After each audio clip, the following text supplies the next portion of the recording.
Hi, I'm Eugene Cheng. I'm the Group Chief Financial Officer of Sembcorp Industries. I'm also the President and Chief Executive Officer of our Integrated Urban Solutions business segment.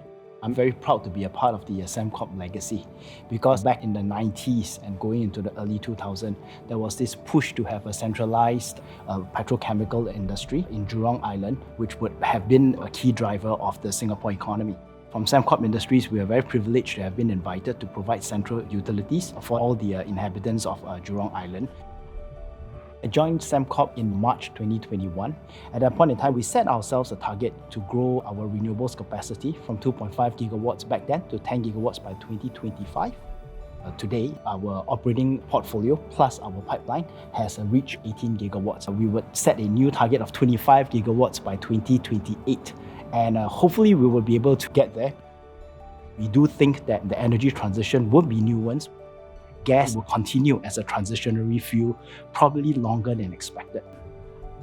In Singapore, we expanded our gas-fired capacity through the acquisition of Sembcorp so that we could assist in providing sufficient power. Capital is absolutely critical for the green transition because the green transition requires significant amounts of investments into infrastructure, and investments will require capital. DBS has been a great partner, especially in working with us through the entire energy transition. One of the first things was when DBS was involved in structuring and us issuing our very first green bond back in 2021.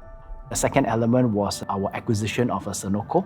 Again, a very significant pivot in our strategy that would power the growth of AI and big compute.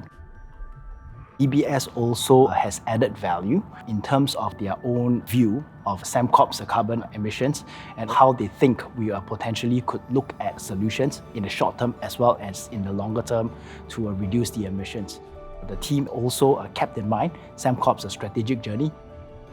Third element is our inaugural floating solar, which is our 60 megawatt peak floating solar project in Tengah. At the point in time when we commissioned that project, it was probably one of the largest inland floating solar projects globally.